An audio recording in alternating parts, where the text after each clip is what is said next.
Good evening, everyone. This is your evening news recap, your nightly news podcast on all the news that I come across throughout the day, giving you my take as somebody who aspires to be a politician in the near future. Hopefully, all you guys are having a wonderful day. I'm doing all right. Today is August 5th. It is Tuesday. It's been an interesting day so far, a busy day in the news world. It's also a hot day today, so hopefully the video doesn't struggle too much.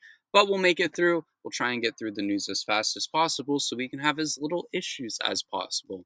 Hopefully, all you guys are doing well. Let's get right into the news from today. Moving on into the Trump administration segment, as we do, the first topic we have today is Trump and Murdoch have agreed to a deal to avoid depositions for months. Rupert Murdoch has agreed to give Trump regular updates on his health as part of an agreement to postpone Murdoch's deposition in Trump's $10 billion defamation lawsuit against the Wall Street Journal. This is an odd stipulation and comes a week after Trump's lawyers sought a deposition within 15 days from Murdoch. Their motion implies Murdoch might either be dead or too sick to testify in the in-person trial by when it comes around. Trump's lawyers said that Murdoch is 94 years old and has suffered multiple health issues throughout his life, is believed to have suffered a recent significant health scares, and is presumed to live in New York City. 1 second. Holy, I had like a bunch of saliva in my mouth. Sorry. Anyways, this is very interesting. I'm not a legal expert, so I can't really tell you how common this is, if it is common at all. But what I will say is it is interesting. Sure, he is old. He might not be around to testify, when the trial comes around, as trials do take a while to come around in this country. But it is interesting, to say the least. I will say that. In other news, Trump said he'd like to run for a third term, but probably won't. Trump has said that he would like to run for a third term, but it is unlikely that he will. This is the first time he has indicated that he won't bypass the Constitution and 22nd Amendment to run in 2028. Trump was asked in a CNBC interview if he would run again and said, no, probably not. Probably not. He said he'd like to run again, saying, I'd like to run. I have the best poll numbers I've ever had. You know why? Because people love the tariffs. Trump encouraged Vance to run in 2028, giving Vance his support. He's not going to run again because he legally can't. It's not going to happen and anyone who says it will is just a delusional maggot, let's be real. One way or another, he is going to be gone. He is 80 next year. It's just not going to work, whether it's him dying of old age or whether it's him, not legally being allowed to run for president. He's not going to be it. Like, the next president is not going to be Donald Trump, and I highly doubt it'll be a Republican either. I don't think we see a Republican for a hot minute after Donald Trump. I will be completely honest. Moving on, Trump says Republicans are entitled to more seats in Texas. Trump is continuing to push for Texas redistricting to maintain the narrow Republican House majority.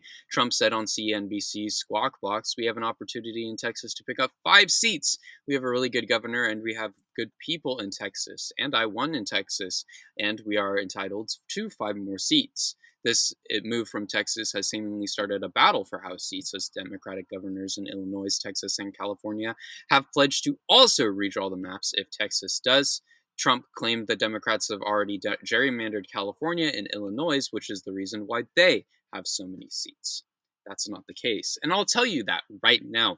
Both California and Illinois have committees who draw districts after censuses, not the governments themselves. Neither states even make the top 10 of gerrymandering issues. Those states are, according to Newsweek, Texas, Utah, Arkansas, Louisiana, North Carolina, West Virginia, Kentucky, Ohio, Maryland, and Pennsylvania. Take a guess on how many of those seats voted Democratic in the 2024 elections. I'll give you a second to think. Put your guess in the comments down below if you'd like.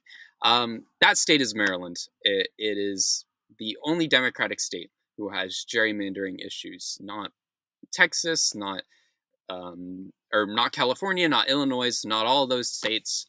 It's just Maryland. Out of all of the Democratic states in the country, Maryland is the only state that has gerrymandering issues. 9 out of those other 10 states are all Republicans. And you can look at their maps and see that Utah is the worst one by far. Texas is bad too, but by far Utah is the worst one. I believe they have like one Democratic district and it's Salt Lake City. That is it. Like, it is genuinely insane. In other news, Trump says he is building nuclear missiles on the roof of the White House.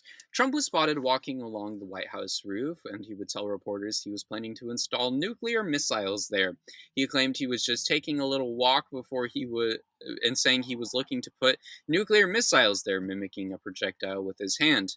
He was walking on the west side of the building, surveying spots not intended for the ballroom. He was asked about doing any expansions for the staff, and he said he may build something circular and shouted, "Anything I do is financed by me."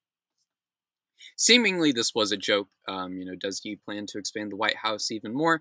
Maybe, but I don't really see a reason why.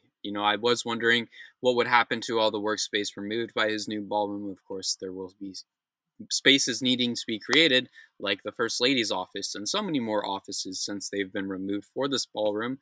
But I guess we don't get to know that for now. Saying he will build something circular is interesting, though, because, nuclear silos tend to be pretty circular. But hey, I wonder what that means. In other news, for the final Trump segments today, until we move on to the Epstein one, Trump threatens to take over federally Washington, D.C. In a new post on Truth Social, Trump has threatened to take over Washington, D.C. due to crime in the area. In his post, he wrote, "Crime in Washington, D.C. is totally out of control. Local youths and gang members, some only 14, 15, and 16 years old, are randomly attacking, mugging, and maiming and shooting innocent citizens, at the same time knowing they will be almost immediately released. They are not afraid of law enforcement because nothing ever happens to them, but it's going to happen now. The law in DC must be changed to prosecute these minors as adults and lock them up for a long time, starting at age 14. The most recent victim was beaten mercilessly by local thugs. Washington, D.C. must be safe, clean, and beautiful for all Americans and, importantly, the world to see.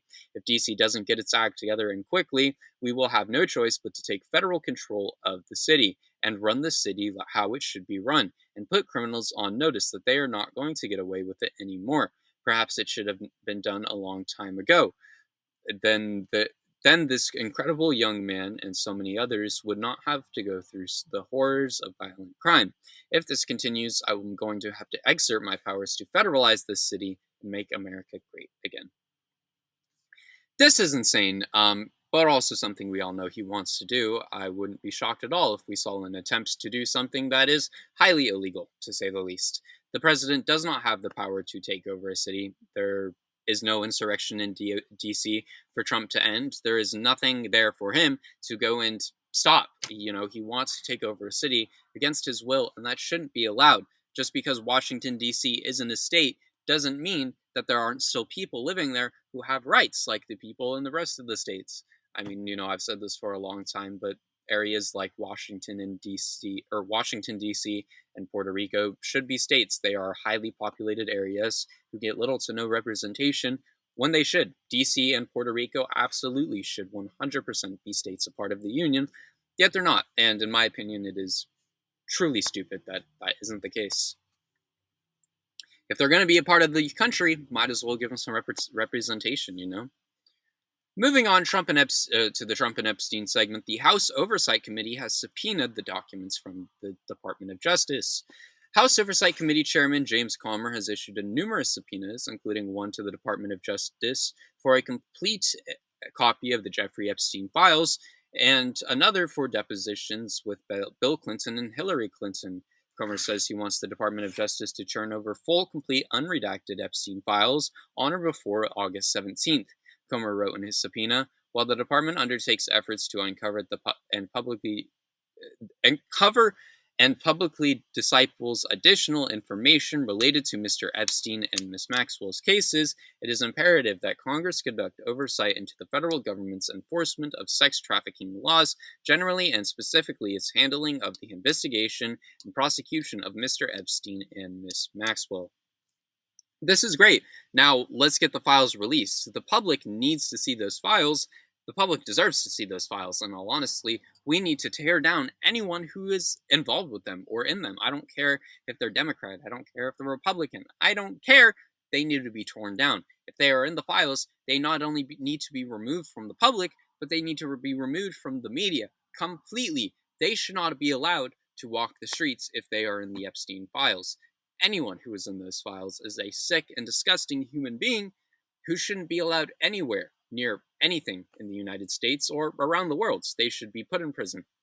Genuinely, they should be put in prison for the rest of their life.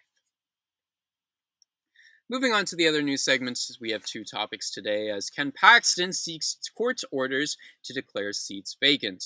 Texas Attorney General Ken Paxton is moving forward with a plan to remove House Democrats from office by asserting that they have abandoned their positions. Paxton said that he would begin asking Texas courts on Friday to remove the lawmakers if they do not return to Austin. In a statement, Paxton said, Democrats have abandoned their office by fleeing Texas and a failure to respond to a call of the Democrat constituents in dire re-election of their duty and as elected officials. Starting Friday, any rogue lawmakers refusing to return to the House will be held accountable for vacating their office. The people of Texas elected lawmakers, not jet-setting runaways looking for headlines. If you don't show up to work, you get fired.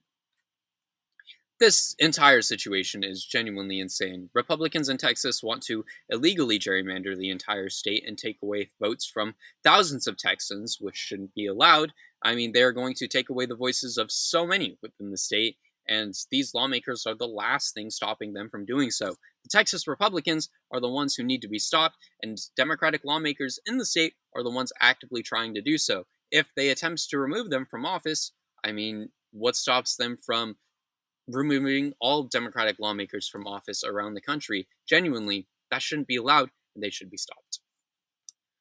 Moving on into the final topic today, South Park has blasted Trump's Department of Homeland Security in a direct response.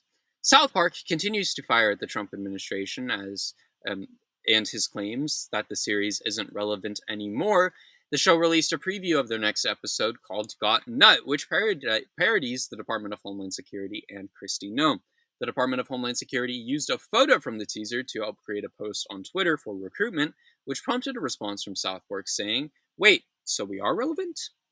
This was pretty funny. I can't believe that the Department of Homeland Security had the balls to do something like this, especially with the ongoing comments from South Park and the Trump administration themselves. I mean, how are you going to make a reference like that when the administration called the show irrelevant? That's kind of crazy.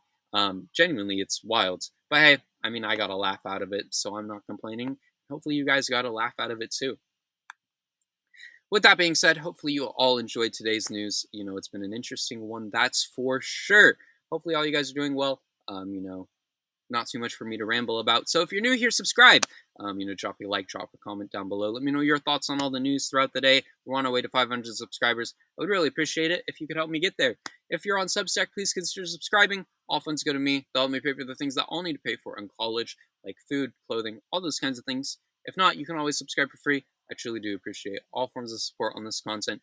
It means the world to me. Thank you all so much. You guys are legends, and I will see you all in tomorrow's episode. Later.